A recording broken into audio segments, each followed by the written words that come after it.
So I just finished watching Astra Lost in Space. I haven't uploaded in a minute. Doing every episode is too much, man. I ain't gonna do all that. I'm gonna watch a whole series or whatever, and then I'll comment on it. I'll go on with that. So Astra Lost in Space, if you don't know, is an anime about a bunch of kids that get lost in space somehow. This orb that appears and they get sucked out into space. They find a ship floating above a planet, and now they have to figure out, what's going on and what's their next move because they're supposed to be on a trip on a different planet for like a couple of days or weeks or whatever, and just relax with no adults around or nothing like that. Doesn't make sense. I don't know what high school would ever do that, but whatever. So, now I'm gonna get into spoilers. If you guys haven't, seen it, then definitely I would recommend watching it. But now I'm gonna talk about it. So, they go on their adventure, which when the whole thing happened when they're in space, it felt like I was watching what's that movie Gravity. When I saw them like floating in space, I thought I was watching Gravity. I was like nuts, but it gave a different feeling to it than most animes. This thing was constantly story driven. It's progressing. It's moving on. Not, oh, we're just gonna sit here on this planet for like 5 episodes and like dialogue on whatever this and that. Almost each episode we're going to a different planet. Some episodes in like 1 or 2 episodes, maybe almost three, you're still at one planet around there because of an event that's happening. They're kind of stuck over there. It was pretty nice. I really liked the story. I really liked how they had it going. I liked the characters. When I like it when they make the audience play detective, because at a certain point I'm thinking, okay, so the main character, which is that one dude, I can't remember his name. That one dude, the main character. You got it with this nose cut, whatever, athlete dude. Then you got the guy with the gun, with the beanie on, and then you have the prince, the king, and then who else? The guy with the white hair, the driver of the ship. And I was like, okay, these guys are very suspicious. I said, I feel like out of anyone to be guilty, even though the main character is thinking like, who could it be? Who could it be that's like betraying us? Like, cause at a certain point they're like, there's no way cause orb, reappeared again and like got him, try to get him again, and it's like, okay, well someone has to be activating it. Which I was like, okay, yeah, so someone in the group is messing things up. Also, they mess up the communicator. When I was like, oh snap. So I was like, all right, well, I think it could be the main character, even though the right. I didn't watch no manga or nothing like that. I can't read, I didn't read any of that, so I don't know what the author or who, where they were thinking, the director, like maybe we should make it so the main character is the bad guy, and they didn't do that. Then I started to get suspicious of the white haired dude. I said, okay, this guy seems kind of fishy. He's like nonchalant about everything. He just don't care. I said, I don't know. But then later on, it goes on. I said, okay, they're sharing information with each other. Okay, then I think it's the guy with the beanie. He looks dirt suspicious. Doesn't want to talk to nobody. He has to be like setting people up. It just has to be. It kind of went like that. He was somewhat setting. He wasn't setting up, but he knew information and didn't tell him. And he almost killed that he, she, feet, whatever that thing was. And that was pretty dirt crazy, and he almost killed her, hit him, yeah. So he almost killed it, and they somehow prevailed through friendship or whatever, and he didn't get shot. Pretty crazy, but then after that, I'm like, okay. I was thinking, you know what? That little girl with the puppet seems very fishy. What if there's a microphone and camera in that puppet, and it's actually a spying device? I was legit playing detective. I had no idea, and I liked that. I really liked that. Then I even blamed I didn't blame the stupid other girl, that her clone twin, the one that has the puppet. I didn't blame her. I said, nah, that girl's too stupid. I didn't blame the shy one, because I'm like, I don't know, she just doesn't seem like it. I don't know, it just, no evidence pointing towards her.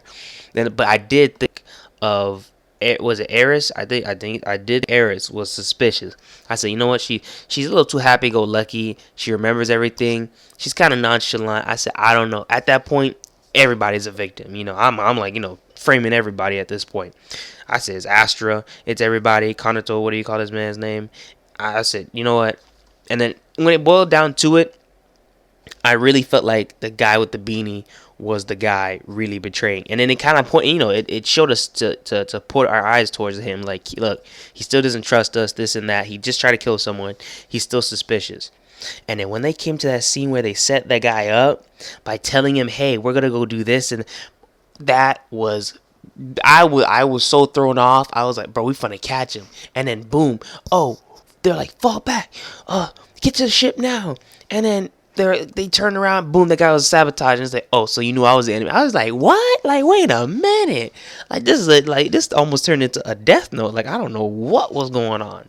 But, I still liked it. It was good. That was a very good scene.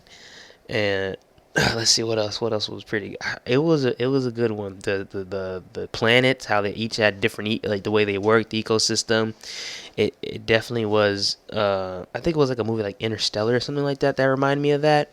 That like it brought like some stuff about space, and I was like, yeah, that is some legit. And then later on, we find the chick that's been frozen for over 100-something years, and then she tells him the truth about Earth and what the planet they were actually hovering over was Earth. And I was like, bro, that's crazy. We've seen Earth in our eyes the whole time. And you know what the crazy thing is? They kept saying Astra, Astra, Astra. And then the thing is, we thought it was like, okay, it's an anime. Of course, they're going to have a different planet named something else. Whatever. Then the lady says, what happened to Earth? Then that's when it hit me like, bruh, these guys have been saying Astra this whole time, and this chick said Earth. I said, okay, now something is going on. And that's when it got even more intense. Like, bruh, this is really good. Like, this is really thinking ahead of, like, with your story, like, what's going to be revealed and what's going on. So I really did like it.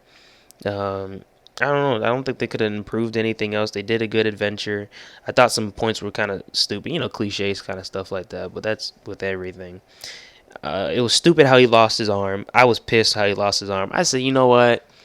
He could have just pulled his arm back out, and he would have never lost his arm. Well, I was like, you know what? Whatever. But this dude legit lost his arm. He should have died. Within 3 minutes flat, should have been dead from all that. His arm just cut off instantly. He should have been dead from the amount of blood loss. There's nothing you could have stopped that thing. And they had no medical stuff. They had like nothing. And then the girl that's just practicing it and studying, she's not gonna know. Man, that dude should have been dead. But I digress. But it was good. I like the ending part. I didn't even know the last episode was 40-something minutes long.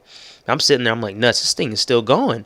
And after a while, I'm like, nuts, it's still going. I said, hold on, this is like 3 episodes almost. Like, but I really liked how they all grew up and went down their paths. I wish they would have connected more.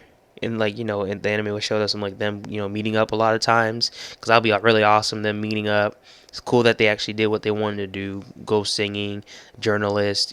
He became the king, became popular, going out on adventures in space again, those two. So I was like, that's pretty good. And then Eris, of course, is getting married to the captain. I'm like, of course that had to happen. If it didn't happen, I would have been salty that it didn't happen. So I was like, okay, that's pretty good. And now they're talking about having a girl, and name is Sarah. I said, that's pretty clever. I thought of that before she said that. I bet she's gonna name her that name. So it was pretty good. I liked it. I would recommend it if it's something someone wants to binge watch. This is like binge watch worthy. After watching all of it, I could easily binge watch this whole anime because every episode is like, what's gonna happen next? Like legit, what is next? Are they gonna be in a planet they almost die? And that time where they legit messed up the ship, I thought they were done. I said they're done. There's no way they're gonna get out of this. You're not gonna fight another ship. You're not gonna be able to fix this. You don't have the right tools. Lo and behold, there's another ship, exact same model, and it just connects like Legos. I said, talk about plot convenience. Nuts, man. But overall, I would say I give it 3 towels. No. What am I talking about? I give it 4.5 out of 5 towels, okay? Because it's good, but I'm sure they could have done something better. I don't know what, but I'm sure there's always something. But it was still good. It was very good. So I like the anime. I would recommend it for like something just to binge watch. I'm surprised they wouldn't put this on Netflix, but it is good. I have also, let's see, I have Doctor Stone, Accelerator, and then Demon Slayer, and then also Fire Force. So once those come out, once those are all done, then I'm gonna have a little rant about that. I'm liking Doctor Stone a lot. It is kind of slow a little bit, but I see this type of anime to be lasting a very long time. If they really want to put it that way, I don't know. I don't watch the manga. I can't read, so I think it could last a minute, like a couple seasons, if they really push it. But if they want something to be real good and impactful, I say keep it into 1 or 2 seasons at most two. But if they want to keep it like real good, make it a whole 24 episodes for season 1, and then boom, you close it out there. And I'm telling you, it'll be savage. Maybe a couple years later, come back with a season 2 or something. I don't know. Accelerator is pretty interesting. I just like the abilities and stuff like that, but it doesn't really story doesn't make sense to me really. I just hopped on that. Apparently there's like a whole nother anime that kind of adapts with it, so I don't know. I just watched Accelerator. I was okay with it. Then of course Fire Force is savage and amazing. The guys that brought Soul Eater, pretty good art style. I love the fire. The music is pretty good. So I don't know, a couple weeks, maybe in a month or whatever, whenever they finish that off, then you'll hear from me again. Other than that, I'll be dead for now. Peace.